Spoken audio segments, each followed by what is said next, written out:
Salut à toi et bienvenue dans cette nouvelle vidéo. Aujourd'hui, on va voir ensemble quelles sont les 4 stratégies que tu dois mettre absolument en place si tu veux avoir un business de coaching en ligne qui dépasse les 10 000 € de chiffre d'affaires par mois. Alors, si tu ne me connais pas encore, je m'appelle Lohan Boucher et dans mon quotidien et aussi grâce à cette chaîne YouTube, j'aide et j'accompagne des coachs sportifs qui souhaitent développer leur activité grâce à Internet, grâce aux réseaux sociaux, mais surtout grâce au coaching en ligne.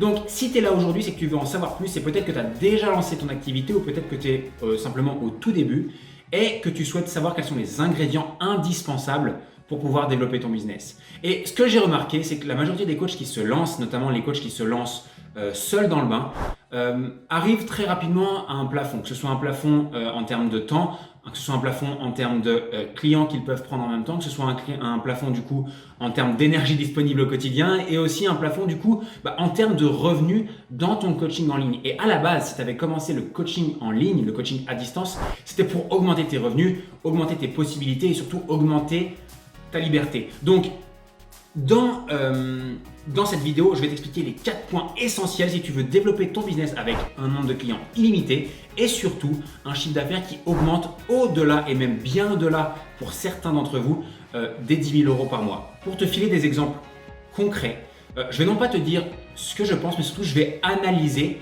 quelles sont les caractéristiques et quelles sont les stratégies qu'utilisent les coachs qui génèrent le plus d'argent, que ce soit en francophonie ou dans les pays anglophones. Et en analysant ces différentes stratégies, on remarque qu'il y a 4 stratégies qui se démarquent les autres. La première, c'est tout simplement que les coachs qui génèrent le plus de chiffre d'affaires sont simplement des coachs qui sont capables de connaître leurs chiffres. Alors, qu'est-ce que c'est que connaître leurs chiffres?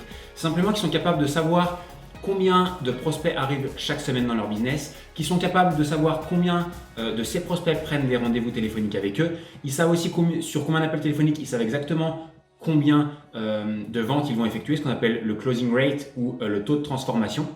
Ils savent aussi exactement combien de temps leur prend chacun de ces prospects au quotidien et ainsi de suite. Alors pourquoi c'est intéressant de connaître ces chiffres? Tout simplement parce que si tu sais que en ayant 100 prospects qui arrivent dans ton activité, tu peux avoir 50 rendez-vous téléphoniques et sur ces 50 rendez-vous téléphoniques, tu peux vendre à 25 personnes, eh ben, tu sais très bien que tu peux facilement ce qu'on appelle scaler ton business, c'est-à-dire tout simplement investir plus d'argent dans ta communication, faire arriver davantage de prospects, tout simplement peut-être en faire arriver 200. Du coup, tu vas multiplier tes rendez-vous par 2, tu vas avoir 100 appels téléphoniques et de ce fait-là, tu vas pouvoir faire non pas 25, mais 50 ventes.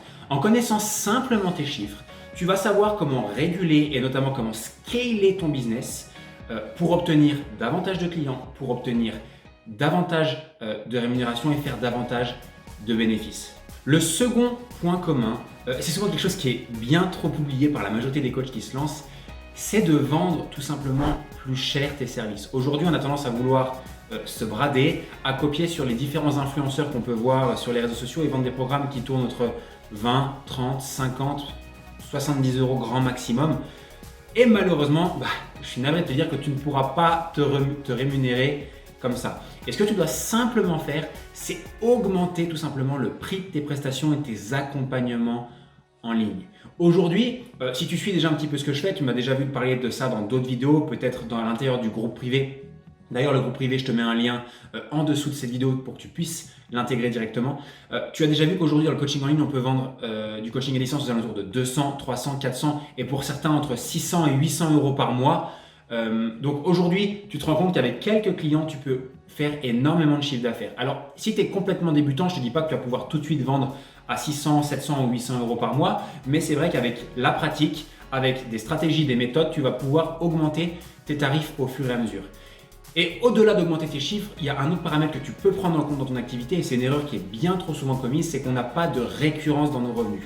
C'est-à-dire qu'on va vendre un programme, ce qu'on appelle one shot, qu'on va vendre une fois, mais nos clients généralement ne rachètent plus derrière. Non, tu dois absolument avoir des clients qui te payent soit de manière mensualisée, avec un accompagnement sur le moyen long terme, ou alors tout simplement faire en sorte que tes clients achètent de manière régulière tes différentes offres que tu peux proposer.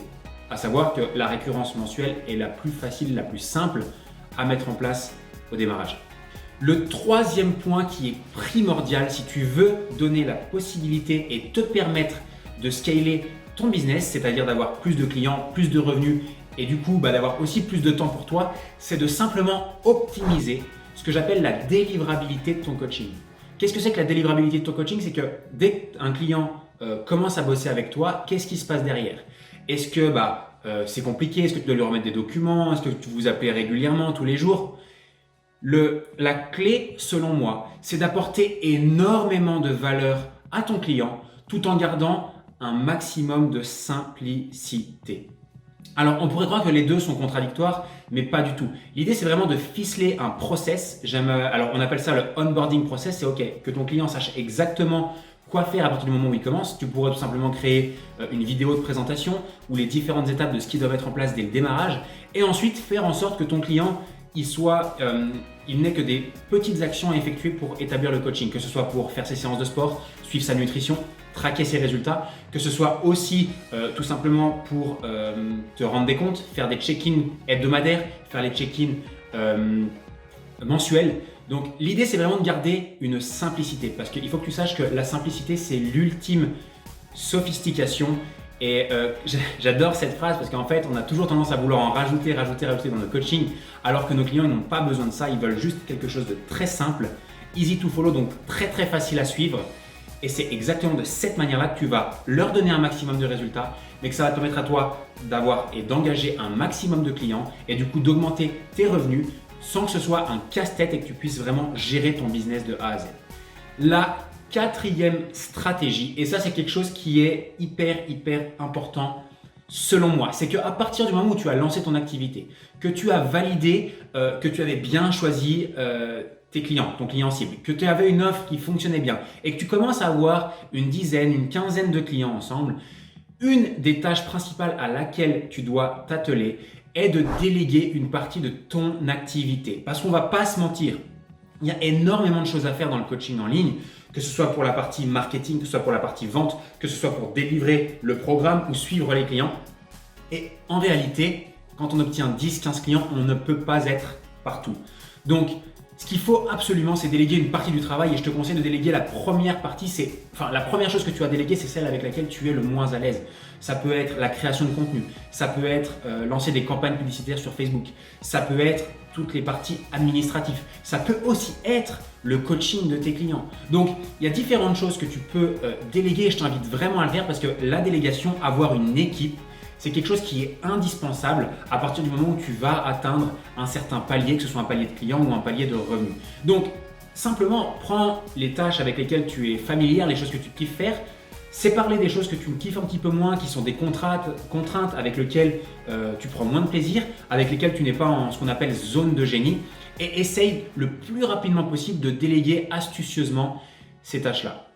Donc, si je devais te résumer les 4 stratégies indispensables, ce que tu dois en gros retenir de cette vidéo, c'est qu'en 1, tu dois absolument connaître tes chiffres, tes prospects, tes ventes, tes clients. Tu dois vraiment analyser ton business, connaître les chiffres de manière à savoir exactement ce qu'il te faudrait pour atteindre tes objectifs. La seconde chose, c'est d'augmenter tes tarifs dans un premier temps et aussi penser à mettre en place de la récurrence dans tes revenus. C'est vraiment une clé super importante pour ton business. Le numéro 3, c'est packager ton coaching en ligne de manière à ce qu'il soit ultra efficace, mais qu'il soit simple à mettre en place pour toi et simple à mettre en place, simple à suivre pour ton client. C'est la seule et unique manière qui va te permettre d'avoir un nombre de clients quasi infini dans ton activité. Et la dernière chose, le 4e point, la 4e stratégie, c'est de déléguer les tâches qui ne sont pas dans ta zone de génie. Ce sont des tâches qui sont pour toi un peu contraignantes, avec lesquelles tu es moins à l'aise, avec lesquelles tu ne prends pas, dans lesquelles tu ne prends pas de plaisir